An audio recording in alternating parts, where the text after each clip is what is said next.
this in any way possible peacefully.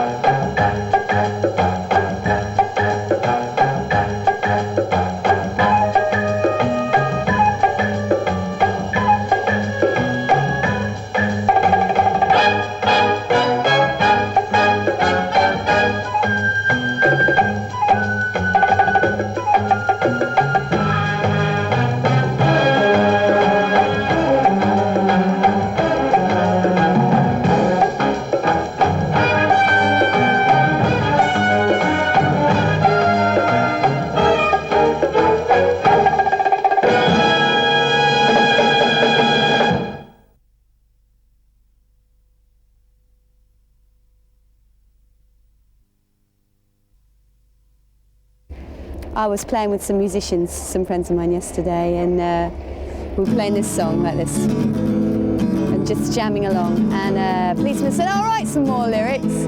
And so I said, "You write some lyrics," to the security guards, and one of them started to. And he wrote the first lines, a red hat called Dave, and we're going to go and try and find him now, so he can sing his song back to us.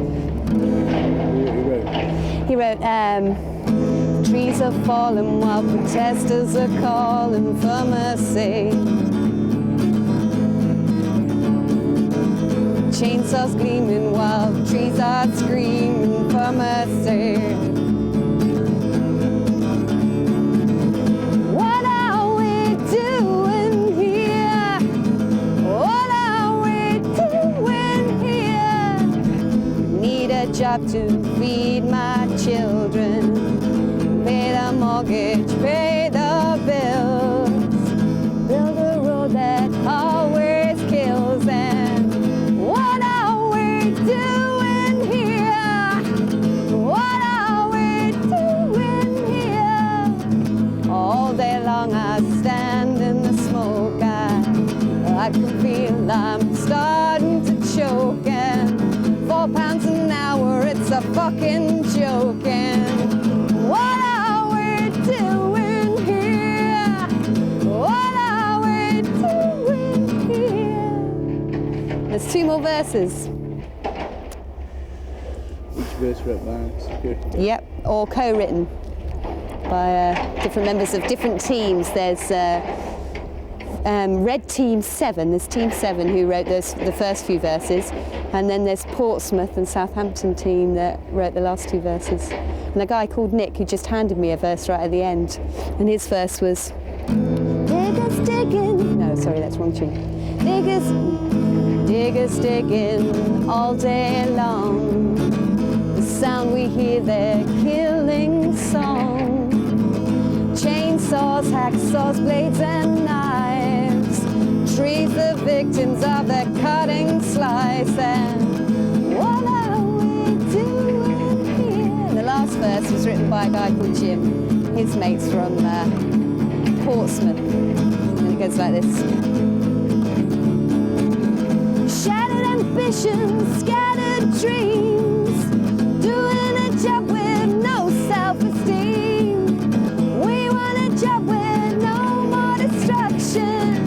We want job satisfaction, and we're gonna take the relevant action, and we're not gonna wait for divine intervention. What are we doing here? What are we doing here?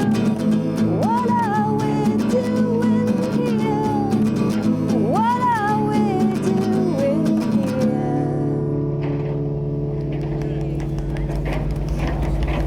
Classic. Is that the finished product now? That's the finished product. There may be another verse if we can get one out of the police.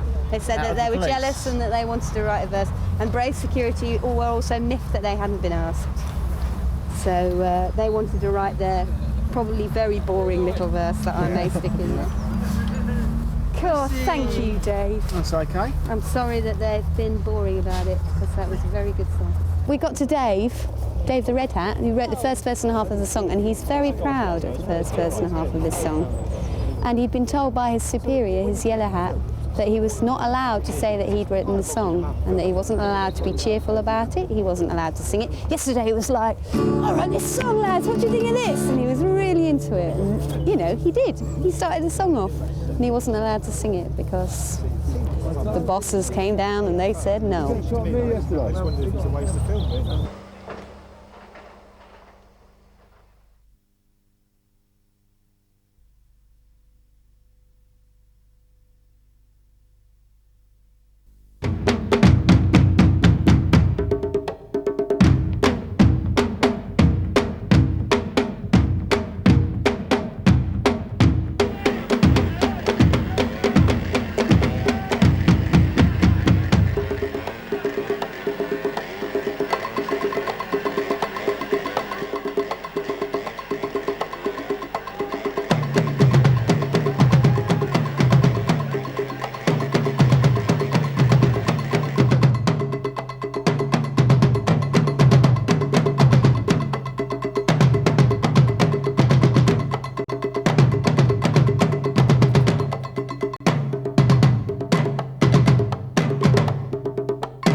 To make Brussels the city to live again.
We need your money so we can oppress our people and buy more jails and buy more bullets.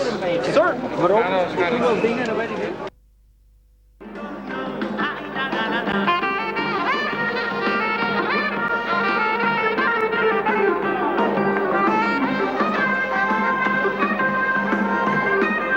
Without having nothing against the law, they have been arrested just because they oppose the government. For me, it's only dictator that acts like that.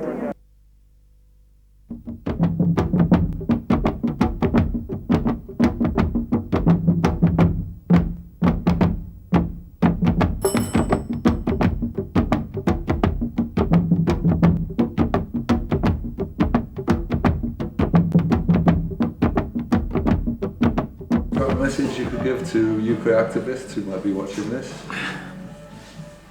This battle for As Valley is very important. It's very symbolic, and we can win this battle.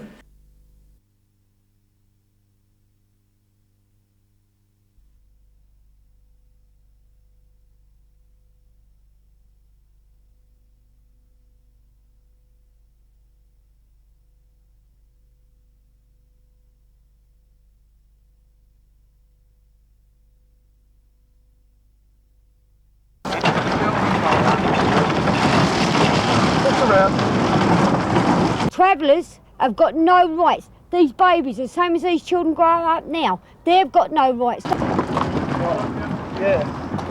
I don't want to go where they want to put me, they just will put me in prison. Well, I don't want to go, in they? If they're going to do that.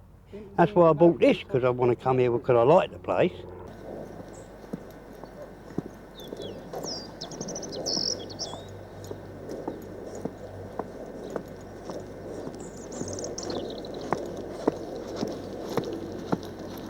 This government, what we got in now, promised the gypsies, if they found land and they purchased a bit of land, they would help them licence it to keep them off the road.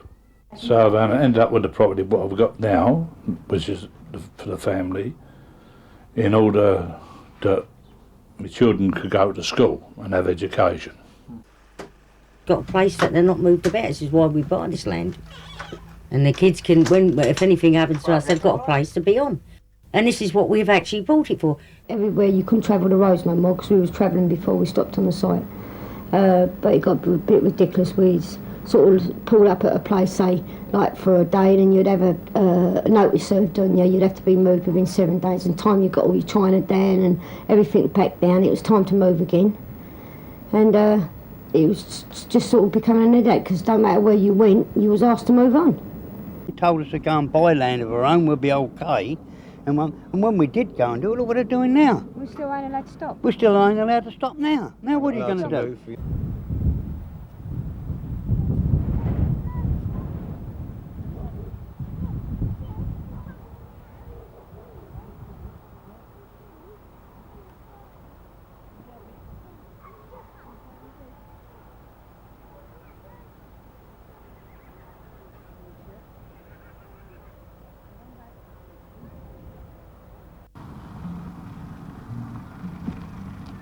In spite of the fact it's greenbelt, in spite of the fact that normally development wouldn't be allowed, that it is a better thing, what we are proposing to establish, than what is there at the moment and what might develop from it.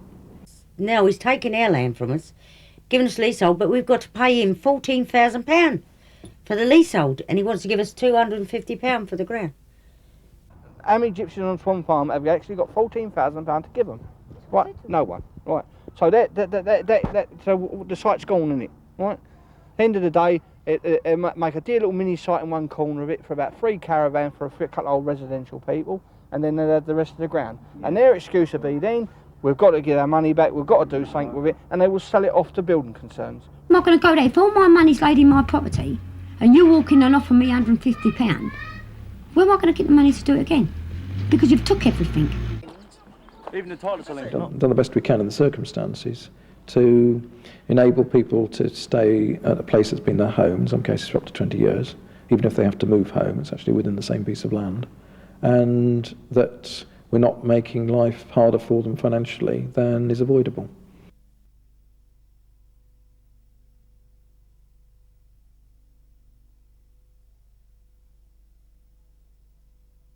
I've not been offered a plot on the new site because they reckon my children are vindictive. And they want me either take a council site that I don't want because I came off of a council site when I bought this place, or an house. And I don't want a house because I've got a pony that my boy shows.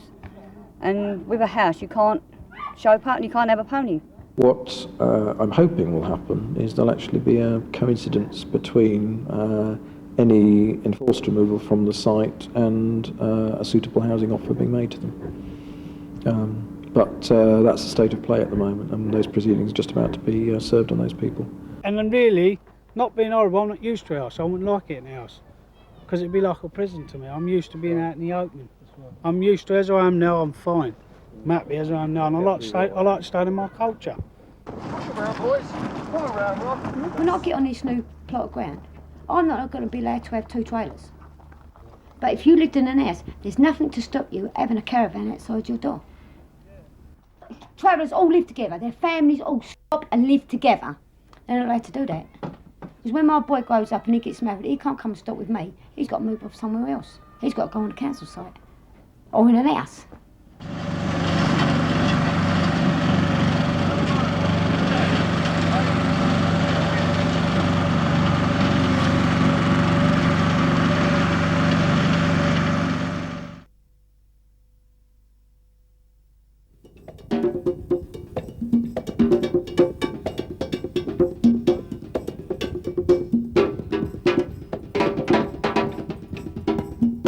And we can't afford to go there either on our own. We always have to go in pairs to make sure that if one of us gets into trouble, we can always escape without injury.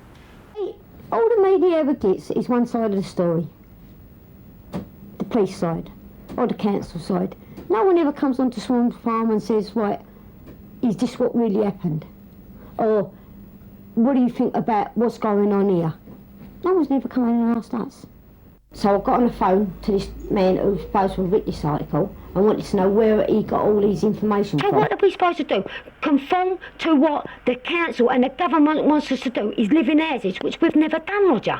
How can you ask anybody to do that? How would you like the council to come out and say, well, you've got to come out of your house and you've got to live in a caravan? What would you do? Will you talk to us? On the record? I'll be pleased to talk to you. Would you? It's That'd be good, because we've not spoken to you before, have we? No. You've not phoned us before, have you? No, but I just feel sickened that you people are so frightened to come onto Swan Farm. When we look fed up? Yeah, no, you're not supposed to be happy. That's it. But look into the camera. That's it. Right. Just do one more. So they shouldn't print this, it's not true. You've got to get in touch with the council and prove this, haven't you? I mean, that is out of orders, look. Set to agree. Oh, they're set to agree, are they? I've got 7 Oaks number. We should have given me this earlier. I'd have said, well, look, I'll give you £1,000 back for good luck money. Can I have another look at that? Yeah, agreed to pay out 268,000 of our council tax towards revamping. Oh, they're going to pay towards the site, not give it to us individually. Oh, another one's coming from Kent County, I guess. Well, why do they want our 14 grand then? If they're having all this money, good question. Why do they want our money? I think the thing that does stick out is obviously I didn't know about the £14,000 that they've got to fork out, which does seem extremely unfair on the face of it, because they're actually giving up land for a pittance. They're moving on to a site and having to fork out a small fortune that very few people can afford. Can you pull that lead over, look?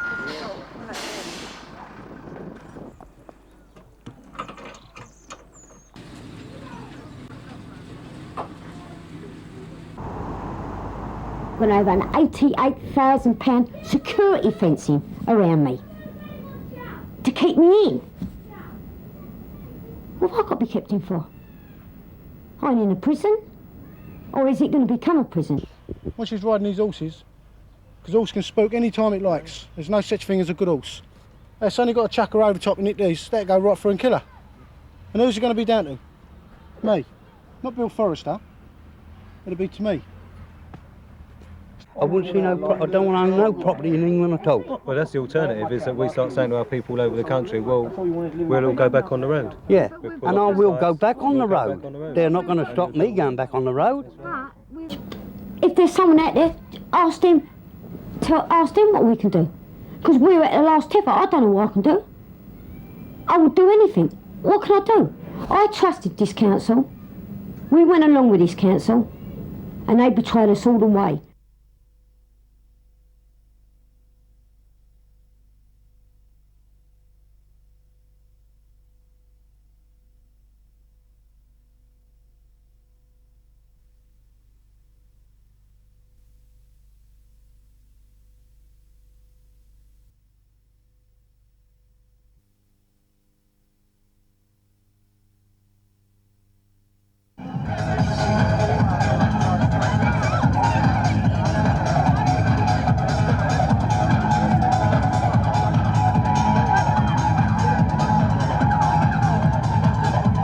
DIY culture. It's not just about protesting and fighting back, it's about creating alternatives. In this film, we'll be looking at the world of music, visiting a band, a sound system, and that time-honoured DIY tradition, a free festival. Yeah, very MTV, mate. Now, can we get on with this? And what about this fancy headgear? I can't handle it. We were just in a pub one day, having a drink, and we sort of talked about how nice it'd be to have a festival. And at the time we just thought festivals just kind of happened and existed, but we found out that they don't at all. You have what is called a revolution. I think it's really excellent that our festival is mainly run by women, and last year it was all totally women. But it's good. It's really empowering for women to do it. With commercial events, there's quite often the individual who benefits from it. An individual will set it up, an individual will organise it and pay people to organise it for them. With the free circuit, it's much more a community thing. Everybody gets involved in it, everybody can do something. Anyone can come, it's not a ticket thing, it's not about being a certain age or being a certain type of person.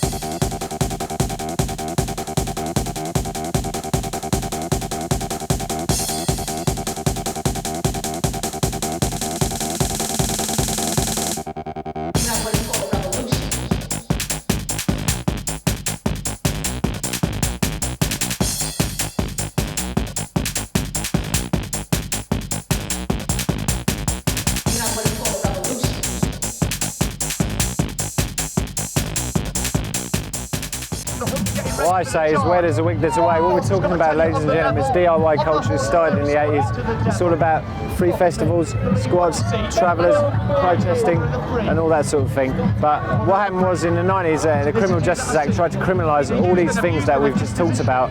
And what's happened is that people have got together like never before. They're creating free entertainment. They're creating free information networks. They're creating free everything. All this is put on for free. It's unbelievable, isn't it? I would love to see festivals started up around the country because I think it's just a really good thing to do. Get your arse in gear, really. Don't just sit about and just be handed something on a plate, because it's not what it's about.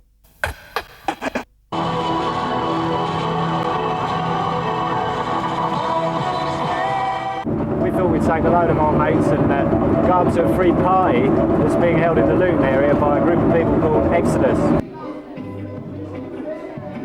3 years ago, the Exodus Collective squatted an abandoned hospice just outside Luton.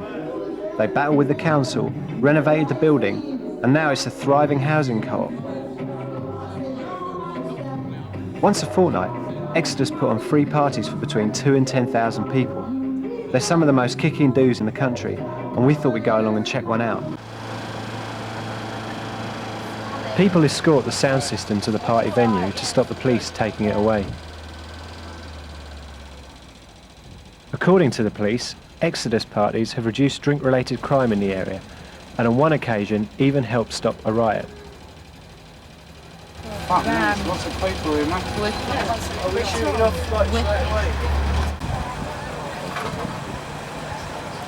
Well, here we are, this is where the Exodus convoy meets up in an industrial estate just outside of Luton. The atmosphere here is completely mental.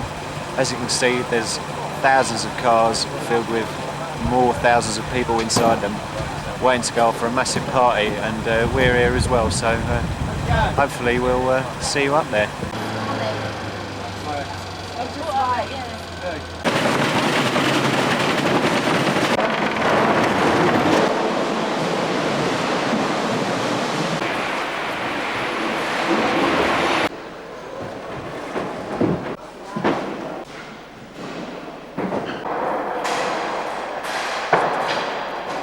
Alright there, we just come in here and broke into a warehouse, just quite near where we left the convoy, and everyone's setting everything up. They're putting up lights, they're putting up a stack, they're clearing all the crap that was in the warehouse before. It's a crime this is an empty space, but at least it's getting put to good use now. The money was put into the bucket, so the sound, and the money that was collected was put back into the sound, so gradually built up stack system. This is a 1 in a million thing, you know what I mean? People just go there and really do have a party. This is the There's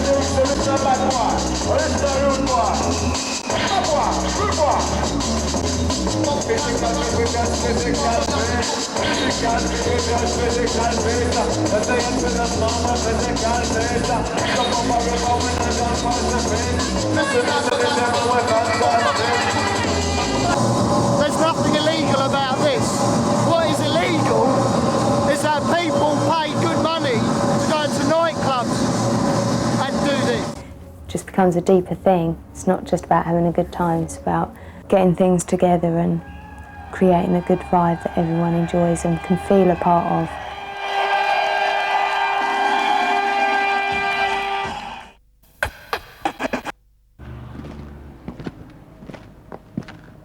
Zion Train used to make and distribute their own records in true DIY style.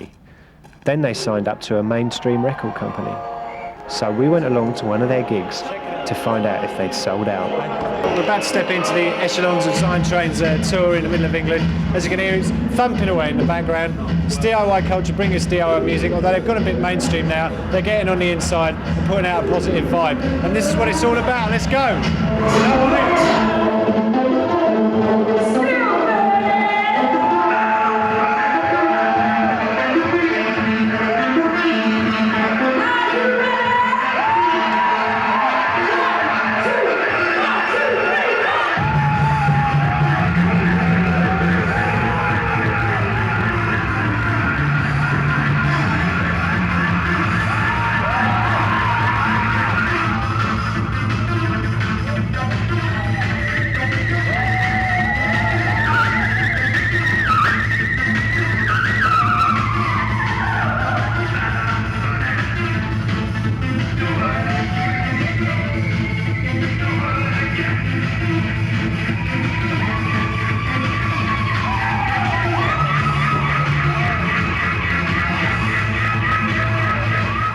The fact that Zion Train set up our own studio, set up our own recording label to put out our own music, meant that we weren't going to sign a contract with somebody else lightly.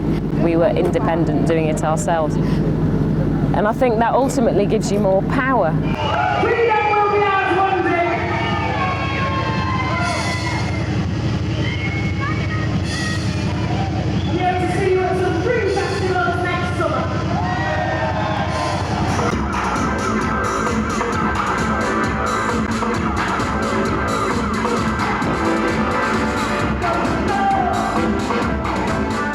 You're in a position now where there's like 5 big multinationals controlling the whole sketch with the music industry. There's 6 now. Yeah. There's 6. I got my facts wrong.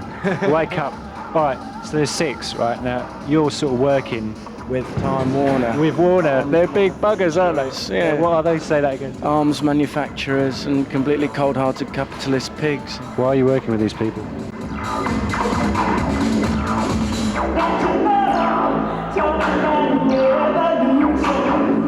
They spread a message much further than we ever could, and we care very much that we are able to provide an alternative to Quentin Tarantino, Ice-T, the Fugees and everyone else who wants to glorify death and sex and money, because that's not what we're about.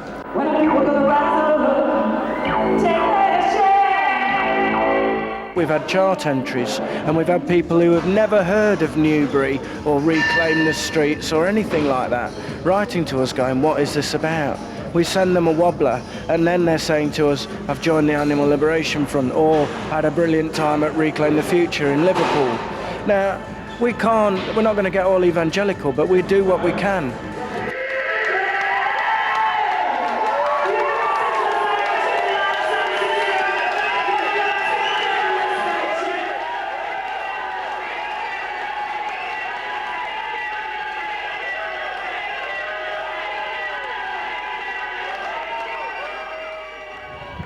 This film has looked at many different examples of people taking the ethics of DIY culture and combining them with making music. Punk rock reckoned music could change the world. All DIY culture is saying you can start by simply making a difference. Get off your butt and do it yourself. Excuse me.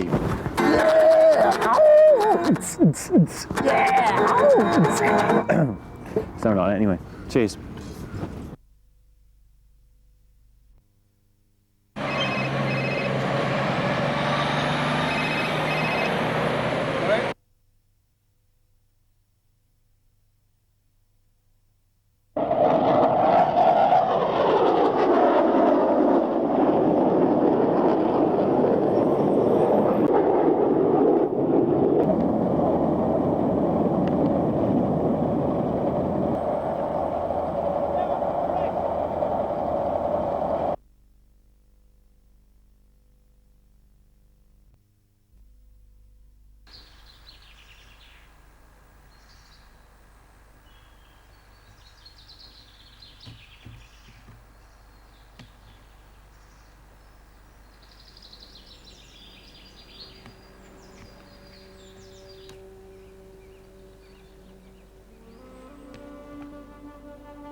The English oak.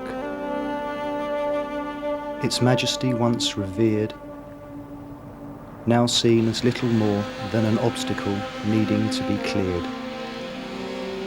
The respect it once commanded has disappeared, along with the respect and pride its homeland once enjoyed.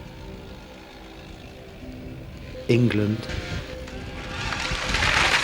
what has become of you?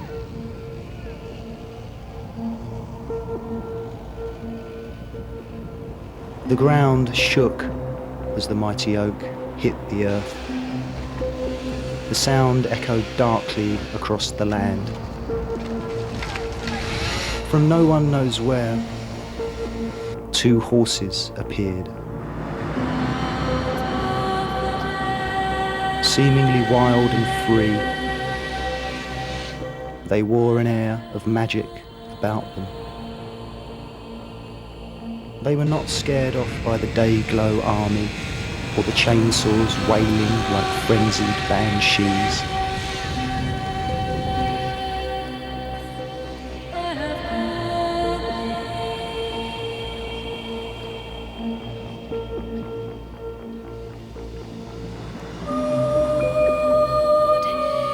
Maybe they knew these trees. Maybe they'd sheltered beneath them. Their concern was unmistakable.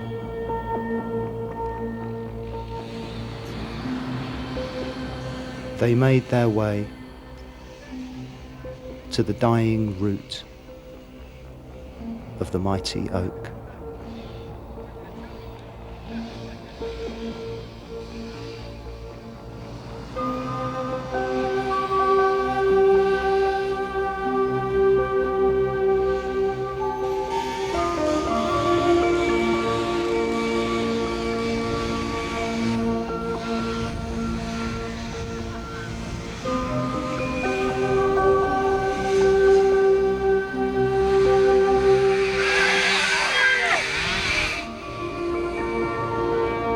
Omen, an echo from the past.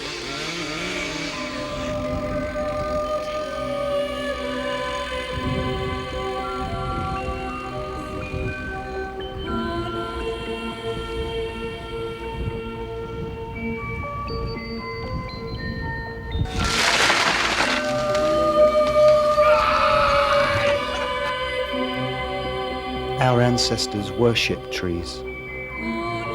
They understood their supreme importance. How many of us have forgotten? How much we have lost? How few still believe that a tree has a spirit?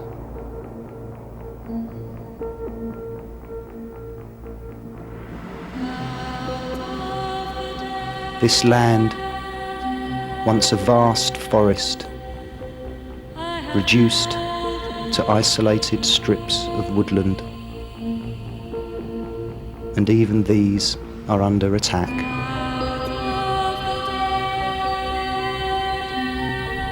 Trees are like the lungs of the planet. They free oxygen for us to breathe. Not only are these trees disappearing, they will soon be replaced by traffic, which will take oxygen and release poisons into the air. What madness is this? England, what has become of you?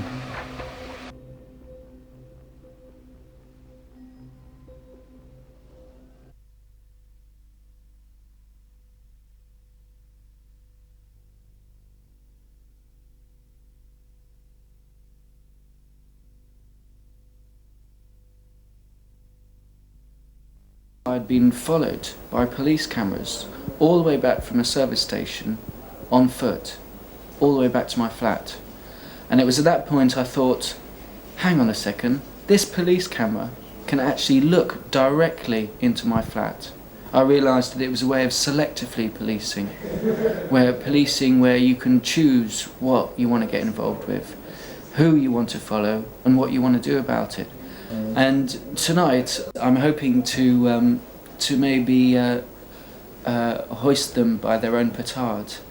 In effect, I'm hoping that they will believe that there's an 8-foot alien walking down Old Christchurch Road, and that that they're going to have to check it out.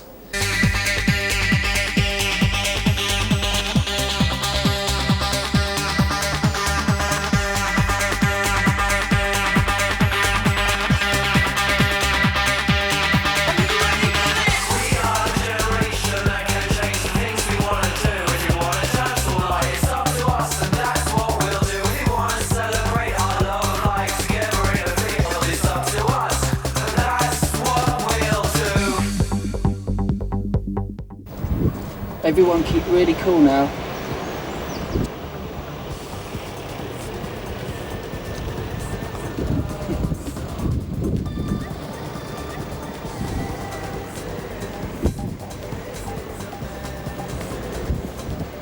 Okay, start walking back. Slowly. Get down on your horses. Look to the left.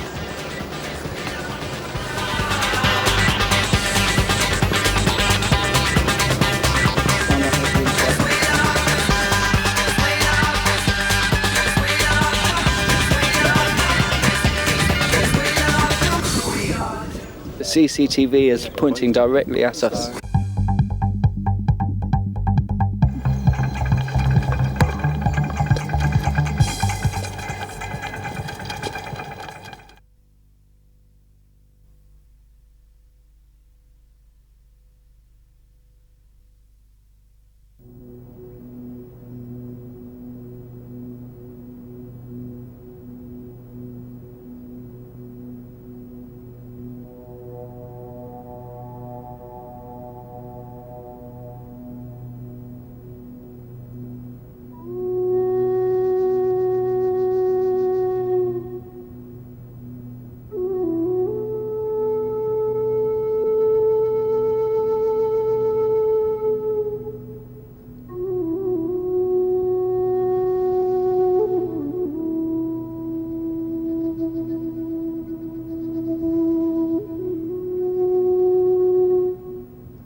Well, it's easy to close my eyes and dream of a world full of trees, reaching for the space to grow free. But when I look up, all I see are clear cuts and one family of seedlings growing chemically. And how can I believe that they can replace the trees that have lived and died for thousands of years? And how can I explain to a daughter or a son I wasn't strong enough to save the ancient ones?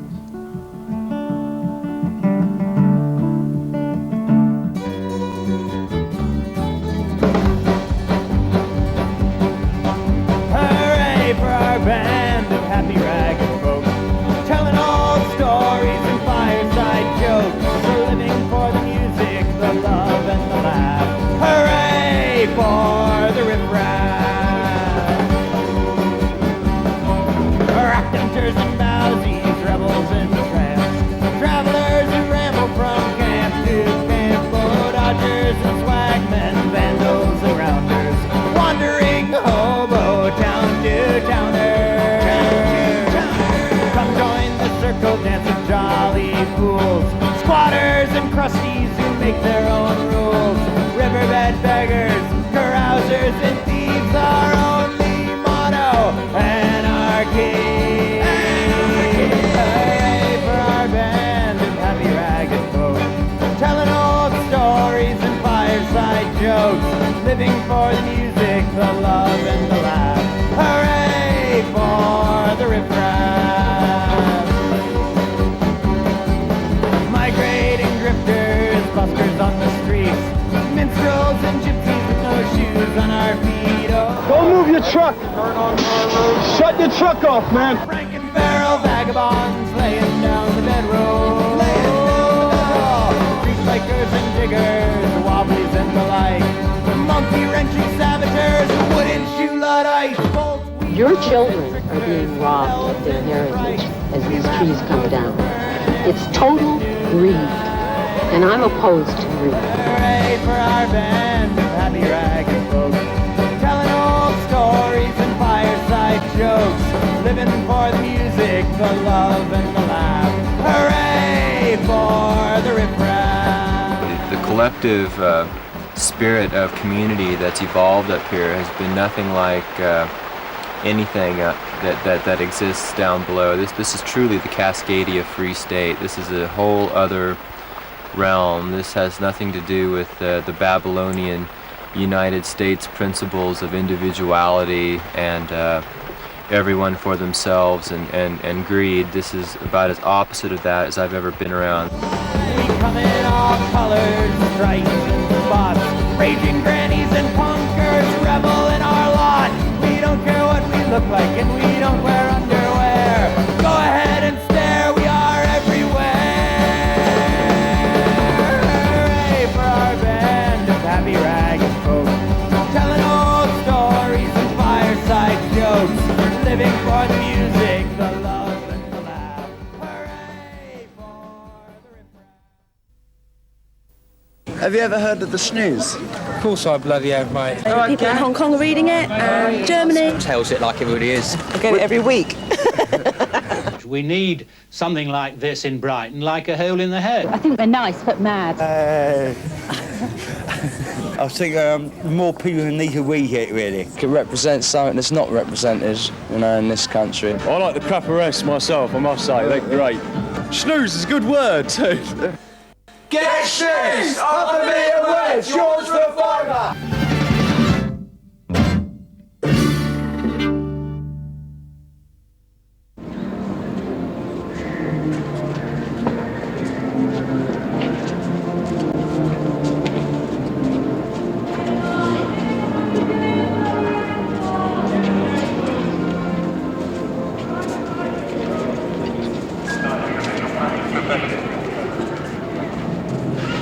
My daughter Alice was killed in May 1994. A driver lost control on a bend on a narrow country road, crashed into our car on our side of the road. She was never charged with Alice's death and was fined just £250. We are here to give thanks to Almighty God for the huge benefits that the motor vehicle has brought to our nation, as well as giving employment to many thousands of people, not least in this city. For this, it is surely right to praise the God of creativity, ingenuity, and freedom. Mother Earth, forgive us, the animals, birds, insects, reptiles. Mother Earth, forgive us, we are asphyxiating the generations to come. What is this worship of the motor car? It is a killing machine. You are killing each other and you are killing the next generation.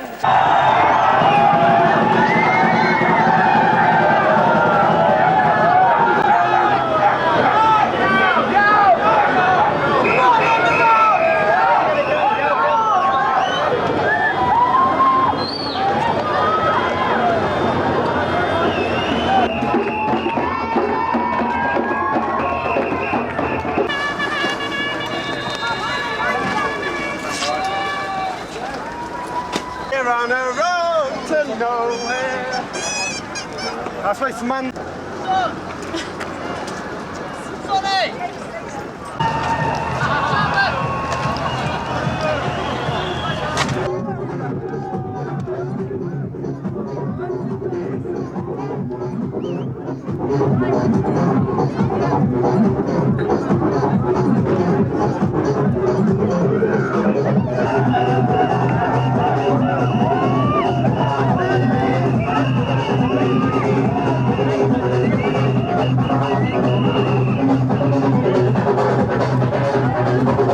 Did you ever stop to consider the consequences of your action? Now don't blame me, bud. I designed the automobile for the open roads of America.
Do we know where we're going?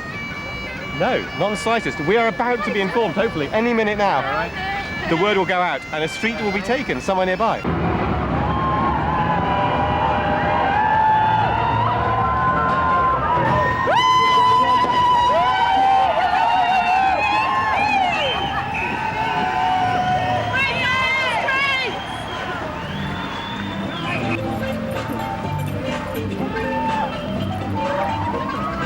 Yeah, very good. Yeah. Nice to see it.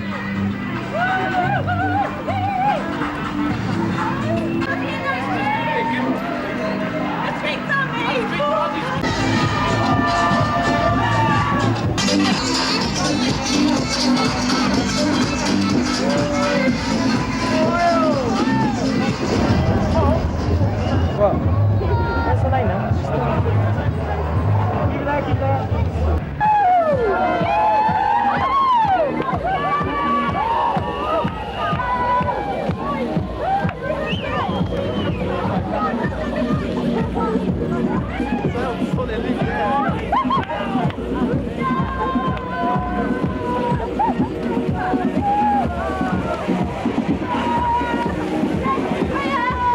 It's lovely, it's much better than I thought it was going to be. I thought it was going to be pissing it down and confrontational, and this is just how it should be. Okay, magic relaxed carpet and with nice magic music and carpet nice people. RCS playing the streets.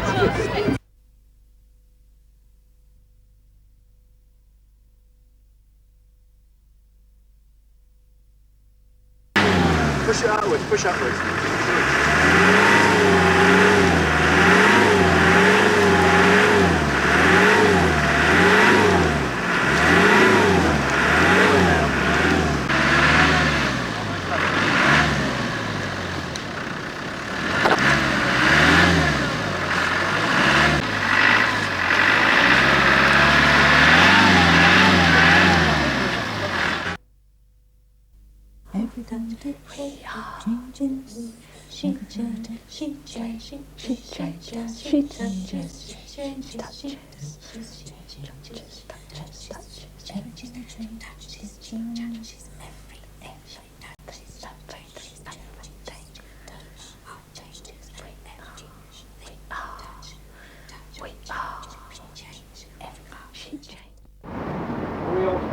The government is engaged in genocidal practices or in repression or human rights abuses, then you shouldn't be helping it with its instruments of, torture or weapons or whatever.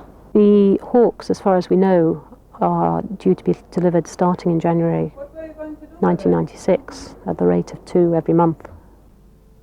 It's not enough when someone is dying to just write a letter to the person who is holding the gun or whatever. You, in a normal situation, you wouldn't accept that as the only way you can do things.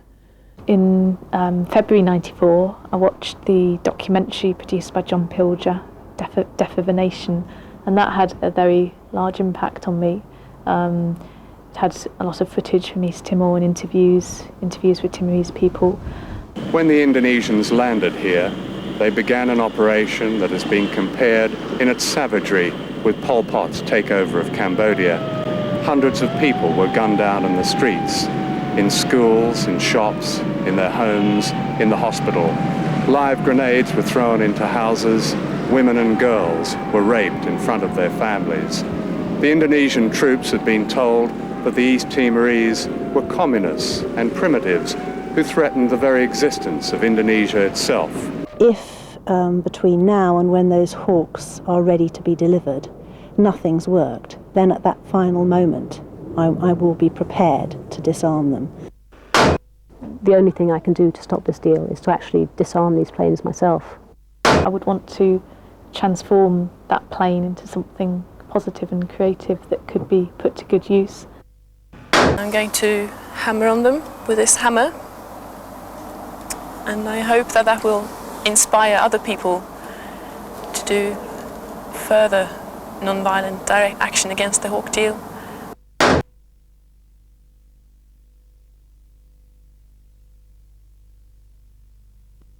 I'm not a Christian myself, and many other people who have done Ploughshares actions aren't Christians, are any sort of spiritual or political or any other sort of background. So it's more taking this beautiful vision seriously and drawing inspiration from it. On top of that, we can do that. Well, something else I was actually going to ask people is about my parents, because I don't know. I mean, we've said it's okay to tell people close to us. I just want to give them an idea that I might be away for quite a while. And I've only been in prison for some time. And tell them all the important things. That you might be away for a long time in Her Majesty's dwelling, and that you're doing a direct action of some kind, and it's about the arms trade, etc. And you don't really need to have the specific words and places. The fear of prison is used by the state to control us, to keep us not doing right actions that would make the world more just. And in that way, we are in prison in a way because we aren't doing what is right.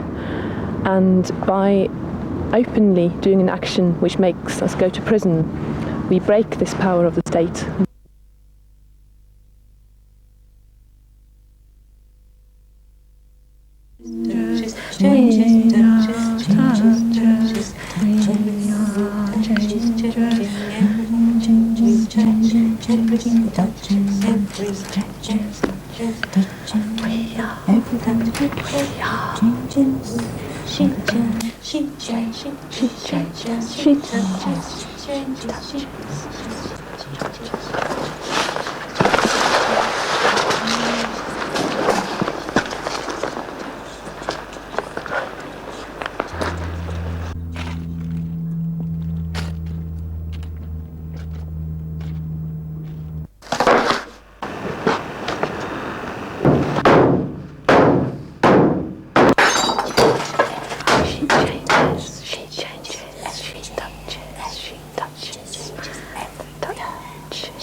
the defendants will be using it.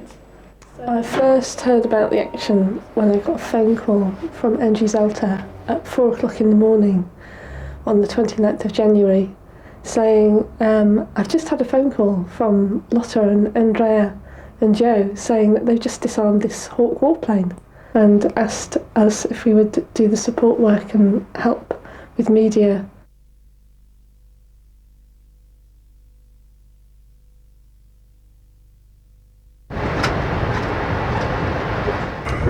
Yes, I've got a crane to hang on the fence when I cut in to get in.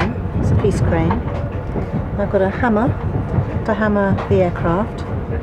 I've got my police statement, which is done by video, which is probably the first time that that's been done as a police statement, with the 4 of us on.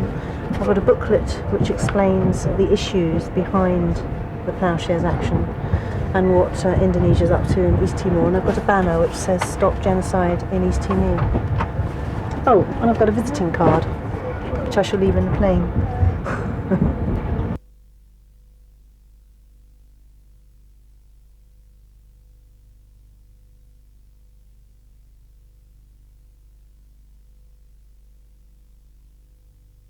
Dear women, is it not just incredibly good that we actually got in and disarmed the apple green sweet death machine? Sometimes I forget there was an action in between thinking about prison and being in prison, but it did happen. I miss you, my sisters, my movement, my co-hopers and resistors. When my sister was here, it came home to me that there is an end to it. I will be out one day, and I felt like laughing into the face of prison and British airspace and whoever else wants me in here.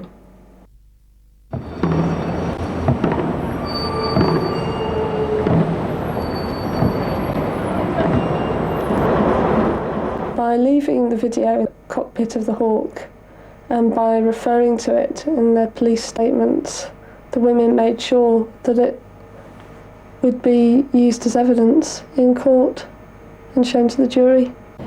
We, the undersigned, indict British Aerospace and the British government that on the 10th day of June 1993 they conspired to breach the Genocide Act and the Offences Against the Person Act by agreeing to the sale of 24 Hawk attack aircraft to Indonesia, in the knowledge that the Hawks will be used by the Indonesian military to commit murder and to further the campaign of genocide against the people of East Timor. And there is no doubt in my mind that there is nothing that a Hawk aircraft can do to suppress the people in East Timor. It is not an aircraft that is suitable for that purpose, and we have guarantees from the Indonesians that they would not be used for internal suppression. The Hawk can also be a frontline airplane, especially with the help of forward-looking infrared radar and night vision goggles for the pilot. Add to that a laser rangefinder for weapons delivery, radar warning, and flare and chaff dispensers for self-defense. And you have a frontline airplane, not just a trainer.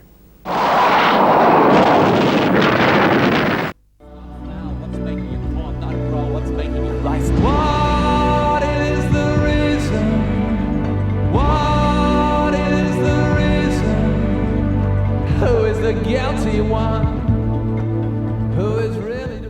Anyone who'd been in the court to listen to the women putting their case and defending themselves and being cross-examined, it's the composure and the sincerity that they've put into it, which can only be reckoned by knowing that they are prepared to do this and be apart away from their families for such a long time if need be. And I don't think anybody can ask for more commitment than that. When we've come to court each morning, there have been silent and dignified ceremonies of different kinds. We've had silence for the people. We've called out their names when other people have refused to acknowledge their deaths and made them present. Darta de Silva. Presente. Isabel. Presente. Agapito de Deus. Presente. Domingo Fidaras. Presente. Jose Cudo. Presente. Manuel Gutierrez. Presente. What is the reason? What is the reason?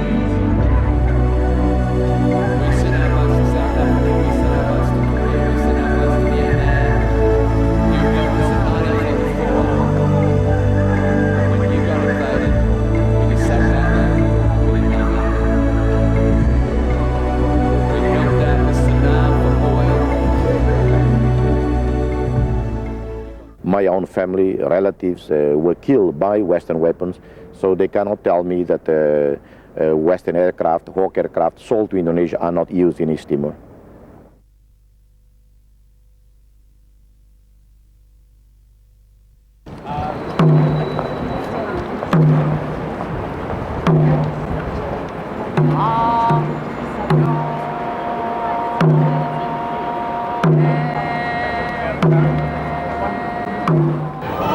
On any of the charges, it's not guilty.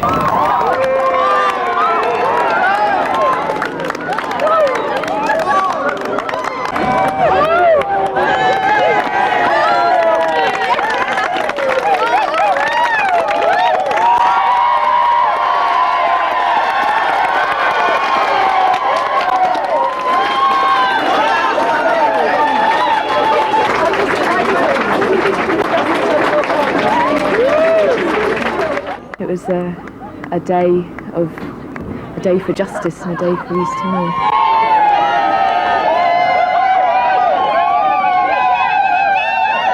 When the foreman stood up, I was just thinking, well, I prepared myself for several years in jail, and here it comes, and that's okay, because what we did was right. But then when he said not guilty, and there was this huge gasp around the courtroom, and there was justice. I mean, justice, I think, is not that often done in British courts, and on this occasion it was, and it's tremendous. We are changers, and everything we touch is changing. I wanted to try and create a tradition, a women's ploughshares tradition, so that partly to support each other, because it's the same is true for us, that we don't feel maybe that we can do it, but also for people who come after us to see, yeah, we can do it too. If I had a hammer, I'd hammer in the morning, I'd hammer in the evening, all over this land. I'd hammer out danger, I'd hammer out warning, I'd hammer out love between my brothers and my sisters, oh, all over this world.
ITN News at 10 with Julia Somerville. Questions were being asked today about why staff at a Kent playgroup failed to notice that a toddler had slipped out through an unlocked door. Nicola Golding, who's only 2, walked a quarter of a mile home, crossing 2 roads on the way. Her father said it just didn't bear thinking about. Our South of England correspondent Robert Hall reports. Safe at home today, one lucky 2-year-old. Nikki Golding's parents had chosen their local playgroup for the security offered, but less than a week after starting there, Nikki was able to wander home through an unlocked door. Snodland's community centre lies close to several potential hazards. Dense woodland and steep banks surround a flooded gravel pit.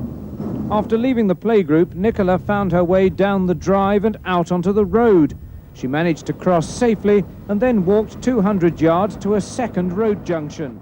Again, she negotiated the traffic to reach her home in the estate opposite. How she got out there with a car, without a car, isn't it? I'll never know. It just doesn't bear thinking about, really. I heard mummy. She's at play school, and I heard the banging on the front door, so I come through from the kitchen, went and opened the front door, and Nicola was standing there with a t-shirt and knickers on and her shorts in her hand. Playgroup staff say they regret the lapse. The door had been left open by a member of the community centre's committee. My mum admits that she left that door open for 5 minutes. It was an accident and she is extremely sorry. Some parents have withdrawn their children, others maintain their support. It was just an accident. It could have happened anywhere. If I had any worries about leaving my child here, I wouldn't have brought him today. Tonight, Kent Social Services said they'd completed the first stage of their investigation. A review of security and safety here is now underway. Robert Hall, News at 10, Kent. The Defence Secretary Michael Portillo has been in Bosnia today, visiting the British troops who helped keep the peace and see that the elections were as fair as possible.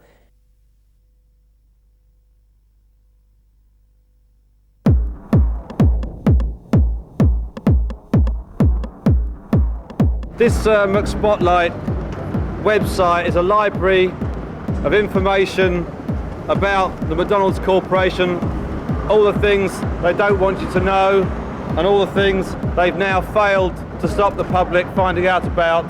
They failed in the courts, they failed on the streets, and now this is the final nail in the coffin for their attempts to silence their critics. Here we go. We're now launching the site, McSpotlight. There it is!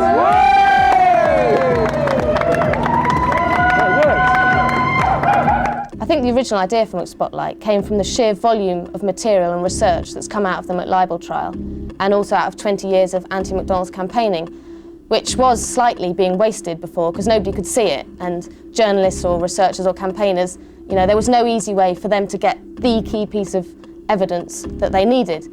So what we wanted to do was create a library that anyone in the world could look at, that was free to use, and which contained all of the material in one place. So the only way to do this was to use the internet.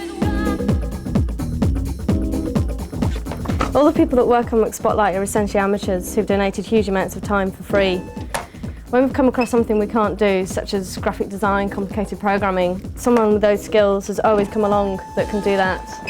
Even phone bills have been paid for by supporters. So McSpotlight's been set up without a penny being spent.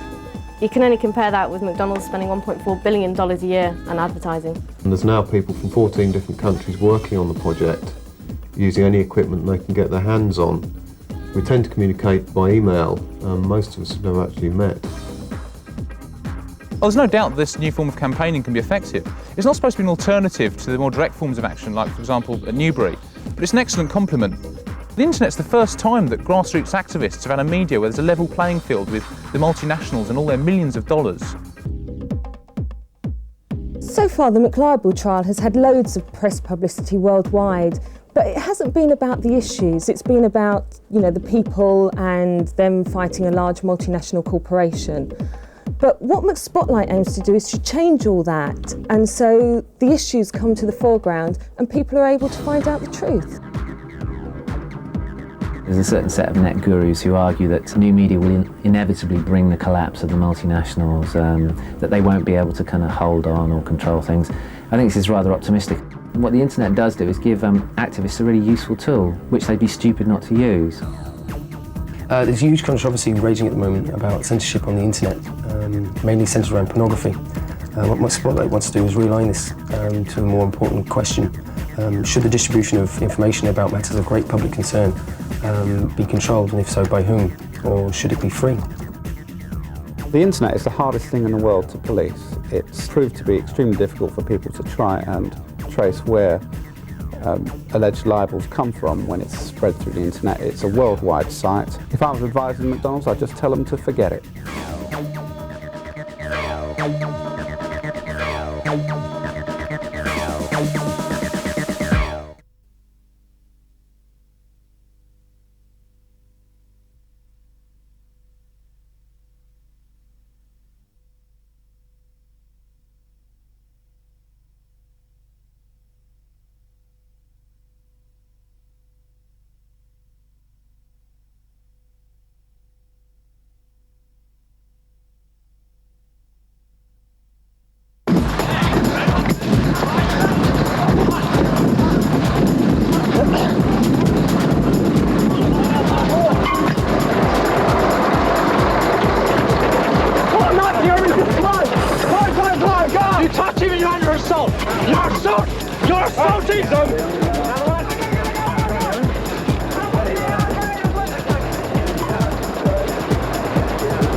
first News Unlimited was a real backyard production, basically. It was with a camcorder and a VHS video recorder, and it doesn't get much more simple than that.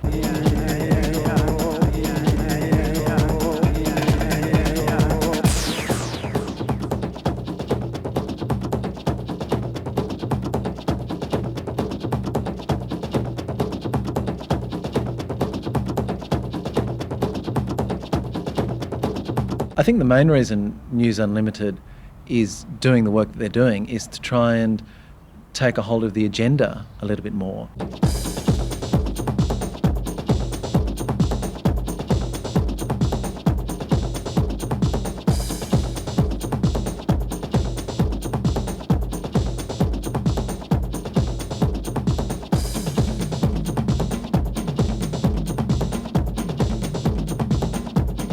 The great thing about News Unlimited is that it's decentralised. It's a bunch of young, active people with camcorders on their hands filming what they're doing, whether they're actions or ad actions or organising social events, cultural events, and then putting it all together into an exciting montage and getting it out there.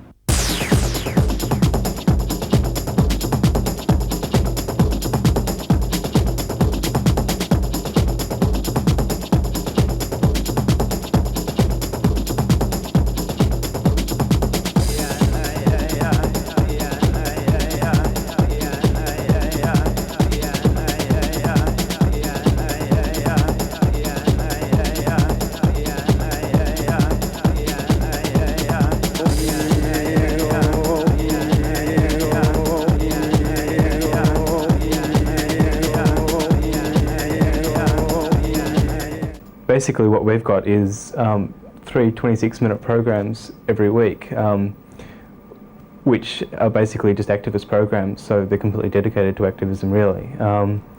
And anything about activism, it can be like up to a 26-minute story on one activist issue, which is like the big one for the week or something like that. And so yeah, it's covered in extensive detail. You do come under the tyranny of having to produce all programs all the time, but it's that very tyranny which makes you do it and makes you produce as much as you do, and sort of it becomes like an addiction, and you just do it because you have to do it, and you keep on doing it, and you keep on running on that adrenaline.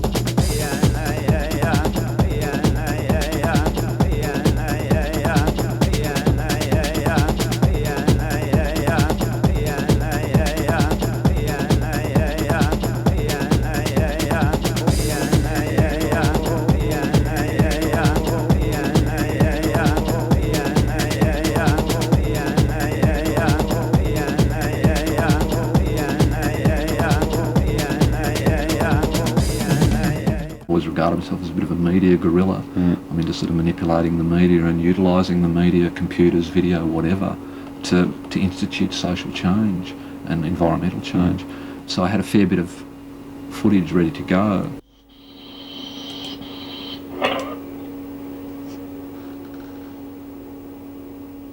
Dose the logger. Dose the logger. Dose the logger.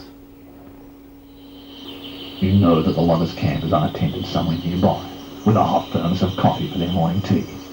You have 5 sheets of very strong acid in your pocket. It's time to play Dose the Logger. So I'm actually trying to get to the loggers' camp so I can put some acid in his coffee. Yeah. acid in their coffee. It's fairly extreme. It's fair. We don't really. I mean, we've got a disclaimer. Yeah, we don't really recommend you do this. But it's a great fucking idea. It's a joke. It's fun. Okay, so I can choose. I can go. Yeah, different north, directions. south, east or west. This part of the thing's all based on random, so it's totally unpredictable what will happen to you next. Oh no! Full on. So I got fucking munched by a fucking redneck. New game. Shit, it's a mad dog logger with a chainsaw. Okay, let's go east. Ah, excellent. Choice is yours, to dose or not to dose.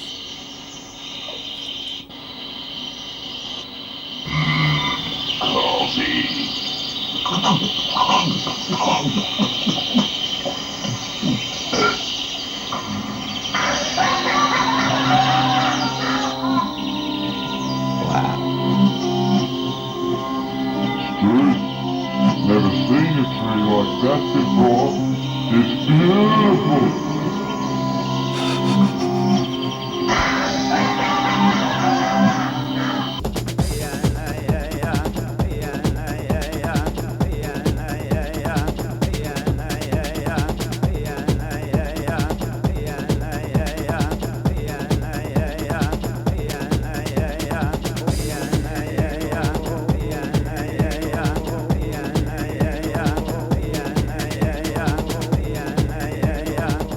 One guy was loading his own log truck with a bulldozer, and we decided that we'd blockade it, which we did. He came up the hill, and he had to come to a stop, had to leave his truck there, but he radioed out, and about half an hour later, about 14, 15 vigilantes arrived from the neighbouring sawmill. Go boys, go!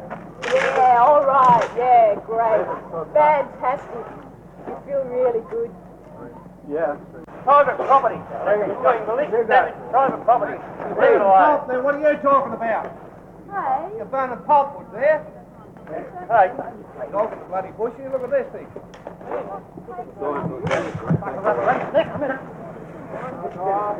I had to go up on top of a van. It was getting dangerous. The camera had already been hit once, so I climbed up on top of a van. Somebody gave me a block of wood for protection up there. We'd like you to leave now, please. Okay? Righto? Righto, so could you please get in your cars and we'll shift ours and you can move out. The logger vigilante leader had decided that he knew who our leader was. So he went to his van, the van that I was standing on, and the logger was actually going to get inside and try and move it himself, at which stage the owner of the car got in front of the door and the logger threw a punch at him. Hey!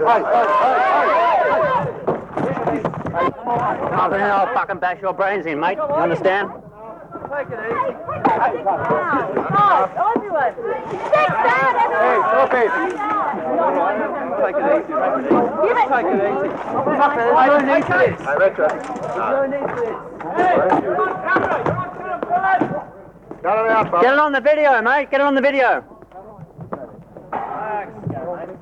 We realised that we had the footage we needed to bring some attention to the logging in Mumbler. So we drove to Canberra, which is about a 4-hour drive, just directly. We'd already rung up the ABC and told them what had happened, and they were very interested in getting the footage. Violence has spread to the wood chip issue. Conservationists blocking the road out of a state forest in southeastern New South Wales were assaulted today by loggers. Conservationists filmed this encounter. It shows loggers throwing punches. And there were attempts to damage the camera equipment recording the incident. The industry makes no apology for its part in the incident. And if we have to fight, if we have to physically confront those people who've opposed us for so long, then so be it. Maybe the time has come. And I just say to the people in the industry, if you're going to do that, use your common sense and make sure that it's not being filmed when you do it. Environment Minister John Faulkner and Primary Industry Minister Bob Collins responded with this joint statement. The violent incident which took place in the southeast forests of New South Wales was deplorable. To have this violence condoned and actually encouraged by someone in a responsible industry position was even more deplorable. The largest timber company in the state announced it was resigning from Mr. Dauber's organisation. People who belt people in the face ought to be charged. And people who encourage them to belt them should be charged too. I think that alternative networks of distribution will grow and grow and grow in Australia as more and more people with energy start to put their ingenuity into working out ways to distribute.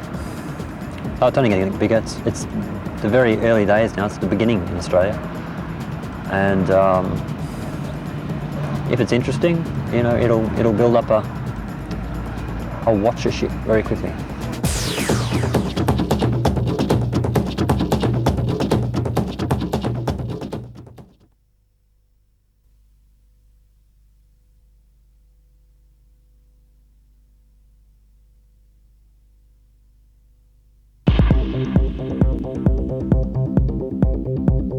What we do is we write down all our different shots and all the things we think we want to put in the film. stick them on the wall so we can see them all and don't forget any bits, and then get our backbone ideas of the film, put them on the wall, and start seeing where we can put all the other bits. And it's really good because, as you can see it all, and it sort of takes shape in front of you. So this is the first day of the first edit of Undercurrents 4. Need people like you in the Labour I think you hit the nail on the head there. The Labour's behind us. And that's the point. I think that we've taken the stage on and Labour's got a lot of catching up to do. I mean, I might be here making a little film for Undercurrents, but really this is step one in my plan for world domination and eco-friendly worldwide love revolution.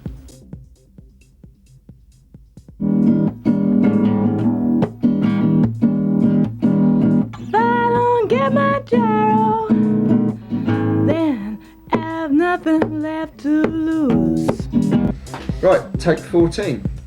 This film tells the story of how one group came up against the Criminal Justice Act. Here is their story in their own words. When's the rain music start? Now, go. Give me that.